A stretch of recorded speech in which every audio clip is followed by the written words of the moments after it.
روزہ رکھا ہوا ہے، نفلی روزہ رکھا ہوا ہے. کہتے میں اور پریشان ہوا، میں نے فوری طور پہ سوال کیا کہ اب تو کدھر جائے گا؟ تو کہنے لگا اب میں کہیں نہیں جاؤں گا، میرے ایک دن کا خرچہ میرے ماں باپ نے جو ڈیوٹی لگائی ہے وہ 3 دینار ہے، پورا ہو گیا ہے. اب میں باقی جو وقت بچے گا یا قرآن پاک کی تلاوت کروں گا یا محمد عربی پہ درود و سلام پڑھوں گا. میں نے کہا افطاری کر لینا. کہنے لگا مجھے مسجد بتا دو، میں جا کے اللہ اللہ کرتا ہوں، مجھے شام کو لے آنا.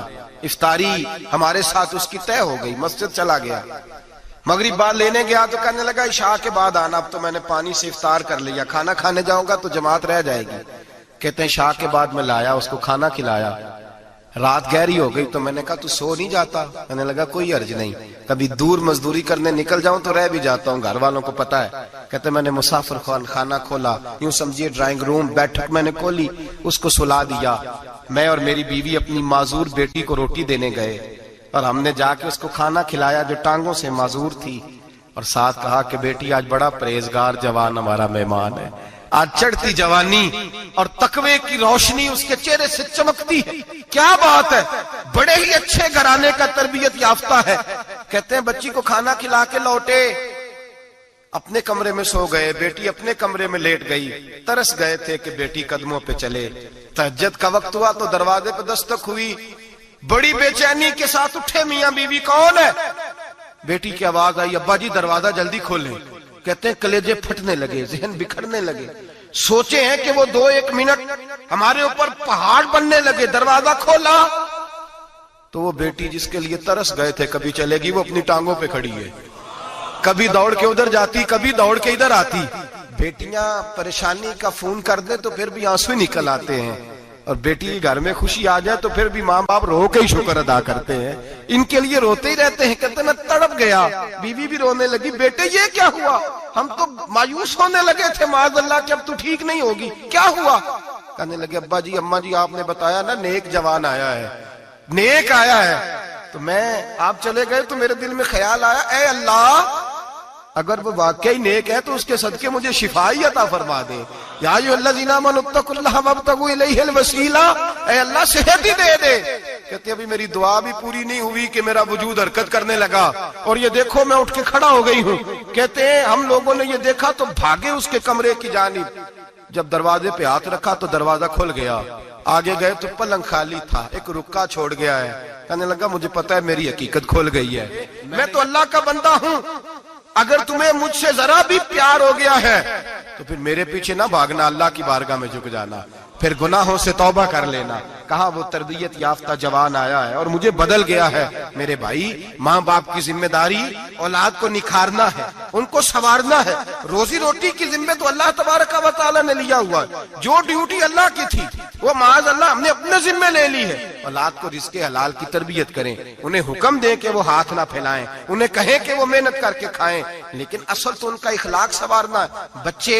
بچے ہمارے ان کی پوزیشن اتنی خراب ہو جاتی ہے، ہم لاڈ پیار میں اتنا ضدی کر لیتے ہیں. جب جس بچے کا ماں باپ کے ساتھ گزارا نہیں، بتلائیے وہ بیوی کے ساتھ گزارا کرے گا؟ جس کا ماں باپ کے ساتھ وقت نہیں گزرتا وہ بہن بھائیوں کے ساتھ گزارے گا؟ جس کا ماں باپ کے ساتھ وقت نہیں گزرتا وہ کولیگز کے ساتھ وقت گزارے گا؟ کس طرح وہ اپنے آپ کو، میرے نبی کریم سید عالم صلی اللہ علیہ وسلم نے ڈیوٹی لگائی کہ ماں باپ اپنے بچے کی تربیت کریں، انہیں اللہ سے جوڑیں. تکلیف میں وقت گزارا جناب اسماعیل نے.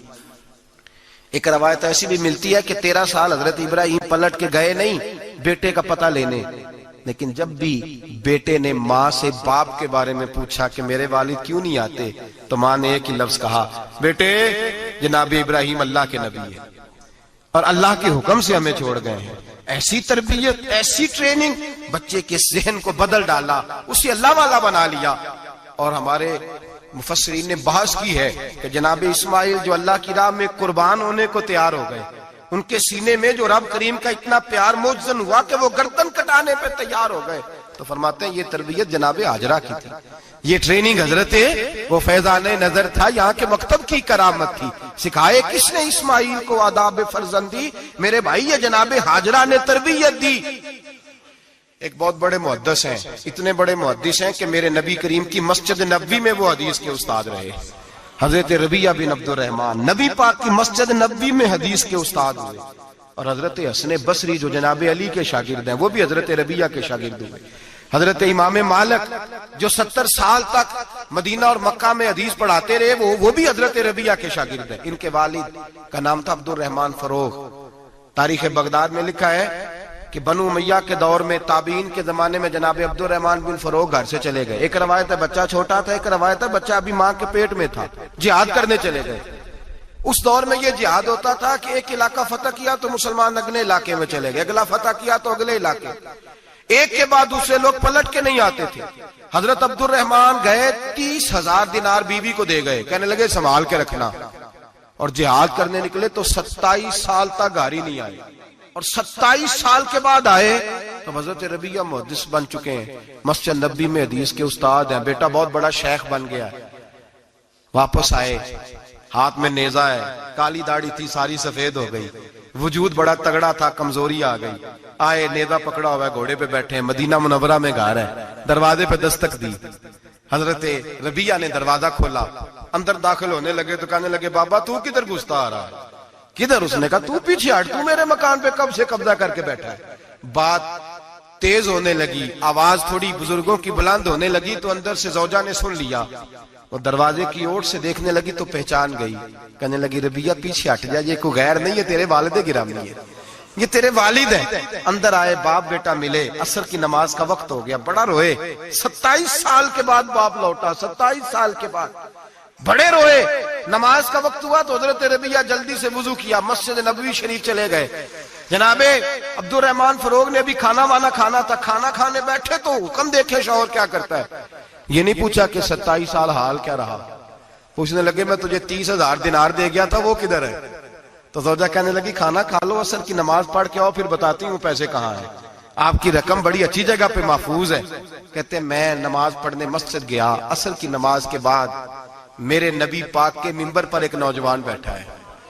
گھر میں تو ان کا انداز ٹوپی پہننے کا تھا نا, سادے عام لباس میں, مسجد نبی میں جبہ پہنا ہے, سر پہ امامہ ہے, خوبصورت لب و لہجے میں رسول اللہ کے منبر پر بیٹھ کر, نبی پاک کے منبر پر بیٹھ کر, پتہ نہیں آپ کو اس بات کی لذت نصیب ہو رہی ہے کہ نہیں, عام جگہ نہیں, نبی پاک کے حضور کے منبر پر بیٹھ کر نبی پاک کی حدیثیں سنا رہے ہیں. اتنا بڑا مقدر. کہتے حضرت امام مالک جیسے لوگ, خواجہ حسن بصری جیسے لوگ کاغذ قلم لے کے حدیثوں کی سماعت کر رہے ہیں, ان سے درس لے رہے ہیں. جناب عبد الرحمن کہتے ہیں میری نظر اٹھی, کچھ بوڑھا ہو گیا تھا, کچھ اس وقت وہ ٹوپی میں سادے لباس میں تھے, پہچان نہ پایا. ایک شخص سے پوچھا یار ہے تو جوان پر اس کے چہرے کی نورانیت میرے دل کو بھا گئی ہے تو جوان پر اس کا حدیثیں بیان کرنے کا انداز میری طبیعت کو گھائل کر گیا. یہ کون ہے جو نبی پاک کی مسجد میں بیٹھ کے حدیثیں بیان کر رہا ہے؟ تو کہتے امام مالک کہنے لگے بابا جی چپ کر جاؤ, ہمارے استاد کے بارے میں اونچے لب و لہجے میں بات نہ کرنا, دیکھتے نہیں کتنے کتنے لوگ بیٹھے ہوئے خاموشی سے. تو میں نے کہا مجھے بھی تو بتا دو نا ہے کون. تو کہنے لگے کوئی عبد الرحمن فروغ نام کے بزرگ ہیں, یہ ان کے بیٹے ہیں, ربیہ نام ہے. کہتے ہیں جب لفظ کہے تو میرے آنسو چھلک کے باہر آئے اور میں حضور کی مسجد میں گر گیا اور رونے لگا کہ یہاں اور میرے رسول پاک سید عالم صلی اللہ علیہ وسلم کے منبر پر اور میرا بیٹا. کہتے میں تڑپ کے گھر گیا اور گھر جا کے میں نے اپنی بیوی کو جب دیکھا تو میرے آنسو نکل گئے. میری بیوی سمجھ گئی کہ یہ میرے محدث بیٹے کو دیکھ آیا ہے. کہتے ہیں بیوی رو کے کہنے لگی میں نے آپ کے 30,000 دینار آپ کے بیٹے کو مصطفیٰ کریم کی حدیث کا استاد بنانے میں خرچ کر دیے. میں نے وہ 30,000 دینار خرچ کر دیے, 30,000 دینار آپ کا بیٹا میں نے. تو کہتے ہیں میں اپنی بیوی کی طرف دیکھنے لگا, میں نے کہا قربان جاؤں, میں اگر اللہ کے دین کے رستے میں تھا تو نے میرے ساتھ نیکی کی ہے, میرا بیٹا بھی دین کے رستے پہ لگا دیا. میرے بھائی اللہ سے جوڑا, اللہ سے جوڑا. ان لوگوں نے اپنی اولادوں کو رب کریم والا بنایا, ان لوگوں نے اپنی اولادوں کو. اور پھر جب ارشاد فرمایا کہ چھوٹی چھوٹی برائی, ایک لقمہ حرام سے بھی وہ لوگ بچے. اور پھر جو آیت نمبر 18 نے کہا کہ وَلَا تُصَغِّرْ خَدَّكَ لِلنَّاسِ, بیٹے منہ پھیر پھیر کے نہ جا, پھیر پھیر کے نہ جا. اگر آپ ناراض نہ ہو تو ہم تربیت دیتے ہیں, کہتے ہیں اس بچے کے ساتھ نہ پھرا کر, یہ غریب ہے, اس کے ساتھ نہ پھرا کر. وَلَا تَمْشِ فِي الْأَرْضِ مَرَحًا, حضرت لقمان بیٹے سے کہتے ہیں منہ پھیر پھیر کے لوگوں سے بات نہ کر اور اکڑ اکڑ کے نہ چل. إِنَّ اللَّهَ لَا يُحِبُّ كُلَّ مُخْتَالٍ فَخُورٍ, اللہ کو وہ پسند ہی نہیں جو اکڑ اکڑ کے چلے اور اترائے. ابھی بھی رواج ہے, کہتے ہیں دوستی لگانا تو اپنے برابر کے دوستوں سے، ایسے نہ وہ ہمارا سٹیٹس ہی نہیں، ابھی بھی وہ فرق جو تو سید بھی ہو، مرزا بھی ہو، افغان بھی ہو، تم سبھی کچھ ہو، بتاؤ کہ مسلمان بھی ہو۔ عاجزی کا درس دیا اپنی اولاد کو، عاجزی کا، ان کو ادب سکھایا، ان کو انکساری سکھائی، لوگوں کے اندر مل بیٹھنے کا درس دیا۔ جو آدمی انکساری والا ہوتا ہے، عاجزی والا ہوتا ہے، یوں سمجھو اسے شہد لگا ہوا ہے، دنیا خود اس کے پیچھے بھاگ بھاگ کے آتی ہے۔ جو سب کے ساتھ اس نے سلوک کرنے کا عادی ہوتا ہے، لوگ اس کے گرویدہ ہو جاتے ہیں۔ لیکن جس آدمی کو آپ اکڑنا سکھا دیں، جس بچے کو آپ کہیں بس تو ہے اور کوئی بھی نہیں، اس کی اپنی زندگی بھی اس کے لیے پریشانی والی ہو جاتی ہے۔ میرے نبی رحمت سید عالم صلی اللہ تعالی علیہ وآلہ وسلم نے ارشاد فرمایا، کسی باپ نے اپنے بیٹے کو جو سب سے اچھا تحفہ دیا ہے وہ یہ ہے کہ اس نے اپنے بچے کو اچھا ادب سکھا دیا ہے، اپنے بچے کو اچھا۔ حضرت لقمان کہتے ہیں بیٹے منہ پھیر پھیر کے باتیں نہ کرنا، زمین پہ اکڑ اکڑ کے نہ چلنا، اللہ کو اکڑنے والے لوگ پسند۔ ہارون رشید نے امام نسائی کی ڈیوٹی لگائی کہ میرے بیٹے کو حدیث پڑھائے گارا آتے، تو امام نسائی کہنے لگے یہ نبی پاک کا دین ہے، یہ میں اس کو رسوا نہیں کر سکتا، جس نے پڑھنا ہے میرے پاس آ کے پڑھے، اور جہاں سب بچے بیٹھتے ہیں وہیں پڑھے۔ ہارون رشید کہنے لگا حضور آپ کیا سمجھتے ہیں، میں نے بھی تو آپ کو آزمانے کے لیے یہ جملہ کہا تھا، یہ وہیں آ کے پڑھے گا جہاں سارے غریبوں کے بچے پڑھتے ہیں۔ اب تو روز استاد کٹہرے میں کھڑا ہوتا ہے، اسکول کے استاد کا تو مجھے نہیں پتا، پہلے مدرسے کا استاد تو روز بیچارہ ہاتھ باندھ کے چودھری صاحب نے کہنے سے میرے منڈے نو مارے تو 8,000 کا مولوی ہے، اور میرا بیٹا تو 8,000 کے روز گول گپے کھا جاتا ہے، میرے بیٹے کو تو نے مارا ہے، تجھے اپنی حیثیت کا پتہ ہے؟ روز استاد کٹہرے میں کھڑا ہوتا ہے۔ بچے فری میں مفت میں حافظ جی مفت میں حفظ کراتے ہیں، خدا جانے محتمم کتنی مشکل سے ادارہ چلاتا ہے، اور بچے کے ماں باپ آ کہتے ہیں بلاؤ مولوی صاحب کو، اس کی طاقت کیسے ہوئی میرے بچے کو مارا ہے؟ وہ مولوی وہ جو کل دانے لینے آیا تھا وہ آج میرے بچے کو مارے گا؟ یہ رویہ ہے ہمارا۔ ہارون رشید بادشاہ نے اپنے بیٹے کو امام نسائی کے پاس پڑھنے بٹھایا۔ ایک دن حضرت کہاں لوگ کہتے بس بس بیٹا ٹھیک ہے، سیدھا سیدھا تو دین سیکھ کے آیا، ایسے کسی درویش کا مرید ہونا اور کسی عالم کی نوکری کرنا، اب تو بالکل ٹھیک ہے، پیر اساں بھی رکھے نے، یہ کہ تیرا طریقہ ہے، تو تو پیچھے لگ گیا ہے، یہ کس طرح کا تیرا رویہ ہے؟ ہارون رشید بادشاہ، ہارون رشید وقت کا مطلق العنان بادشاہ، امام نسائی ان کے بیٹے کے استاد ہیں، امام نسائی رحمت اللہ علیہ کے پاس بیٹا پڑھتا ہے۔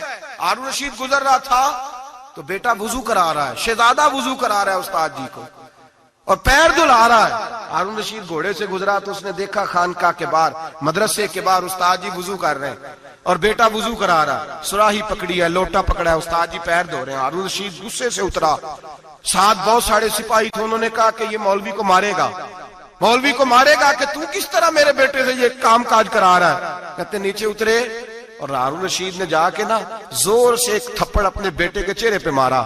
بیٹا کہنے لگا ابا جی میری غلطی کیا ہے؟ فرمانے لگے تجھے پتہ ہی نہیں تو کس شخص کے پاس پڑھتا ہے؟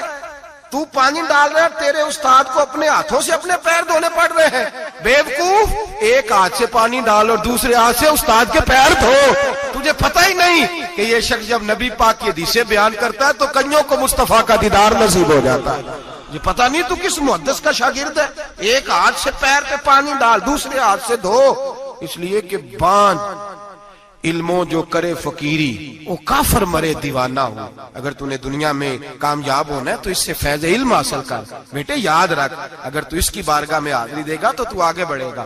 حضرت عمر بن عبدالعزیز کتنا بڑا شخص ہے، ثانی عمر کہا گیا، ثانی عمر کہا گیا۔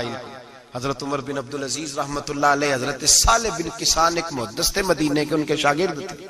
بچوں کو ہم آج ہی کہاں بچے ادب کرتے ہیں، اساتذہ کہاں ادب کرتے؟ ایک اسٹوڈنٹ مجھے کہنے لگا جی ہم ادب کرتے تھے جب تک استاد ٹیوشن نہیں لیتے تھے، اب استاد بھی تو ٹیوشن لے کے پڑھاتے ہیں۔ اور میں نے کہا خدا کے بندے کیا دے سکتا ہے تو استاد کو؟ حضرت علی فرماتے ہیں جس نے ایک لفظ پڑھایا مجھے گلی میں کھڑا کر کے بیچ بھی سکتا ہے، تو نے قیمت کیا ڈالی ہے؟ استاد کچھ بھی کر لے، استاد نے تو استاد ہی رہنا ہے نا میرے بھائی، لیکن وہ لب و لہجہ ہمارا موجود ہے۔ مجھے ایک دفعہ میرے کالج کے لوگوں نے بلایا، کہنے لگے آپ یہاں بھی پڑھے ہوئے ہیں اور مدارس میں بھی، تو ذرا فرق بیان کریں کالج کا اور مدرسے کا، کچھ بیان کریں۔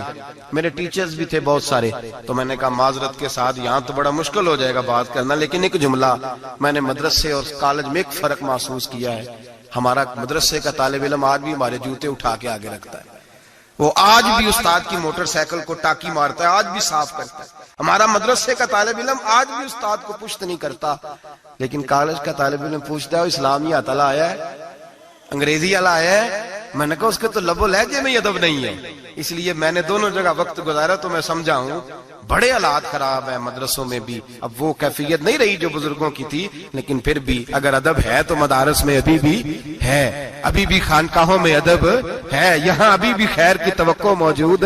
وہاں سے تو رخصت ہو گیا، وہاں تو معاملہ اور طرح کا ہو گیا، الا ماشاءاللہ۔ حضرت عمر بن عبدالعزیز جناب صالح بن کیسان کے پاس پڑھتے تھے، اسٹوڈنٹ تھے، اور پھر بعد میں آپ ان کے مرید بھی ہوئے، باقاعدہ درس لیتے تھے طریقت کا۔ حضرت جناب صالح بن کیسان کے پاس تعلیم تھی، ان کے والد جناب عبدالعزیز اس وقت مصر میں بہت بڑے تاجر تھے، جناب عمر بن عبدالعزیز کے والد۔ تو ان کے پاس چھوڑ گئے، کہا میرے بیٹے کی صرف ان کو دین نہ پڑھانا، اس کی روحانی تربیت بھی کرنا۔ ایک دن استاد جی نے عصر کی نماز کا سلام پھیرا تو حضرت عمر بن عبدالعزیز کھڑے ہو گئے، ایک رکعت ان کی رہتی تھی پیچھے، تو آپ نے نماز کے بعد بلایا اور بڑے میٹھے لب و لہجے میں کہا عمر کیا بات ہے تیری ایک رکعت رہ گئی؟ تو کہنے لگے استاد جی میں کنگھی کر رہا تھا، شیشے کے آگے کھڑا تھا، تو آئینہ دیکھتے دیکھتے بال سوارتے سوارتے مجھے پتہ ہی نہیں چلا، جب آیا ہوں تو لیٹ ہو گیا۔ حضرت صالح بن کیسان رحمت اللہ علیہ نے ان کے والد کو مصر میں خط لکھا، فرمایا آپ کا بیٹا میری پوری فرما برداری نہیں کرتا، کل کو مجھے نہ کہنا تربیت صحیح نہیں ہوئی۔ آج فلاں تاریخ کو اس نے ایک رکعت پوری چھوڑ دی ہے جماعت کے ساتھ، اس لیے کہ وہ کنگھی کر رہا تھا بالوں کی، پوری رکعت چھوڑ دی ہے۔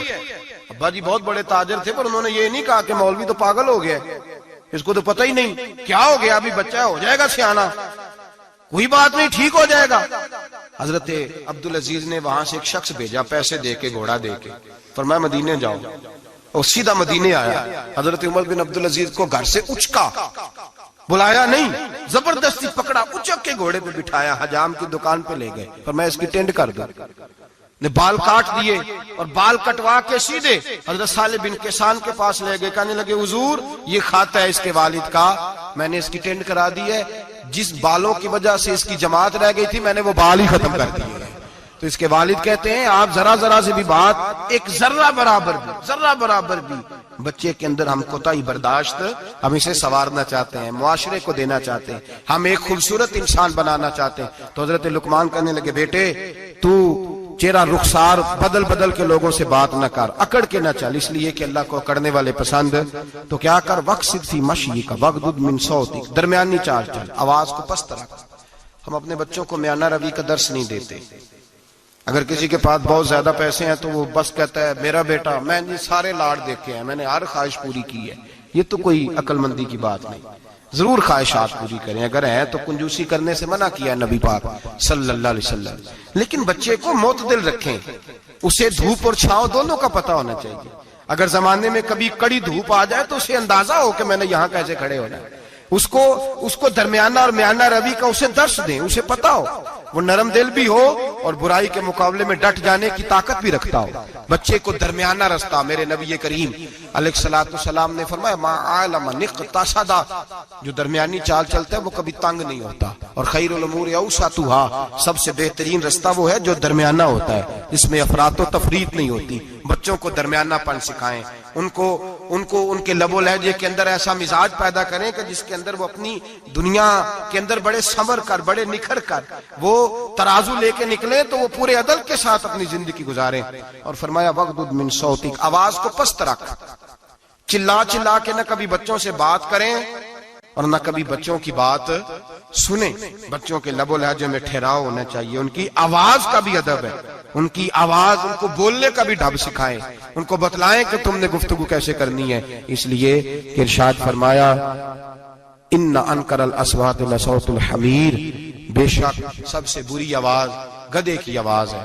اللہ سمجھنے کی توفیق عطا فرمائے۔ آخر دعوانا ہو عشق والیاں دے رہندا، عشق والیاں دے رہندا، سدا یار سامنے عشق والیاں دے رہندا، سدا یار سامنے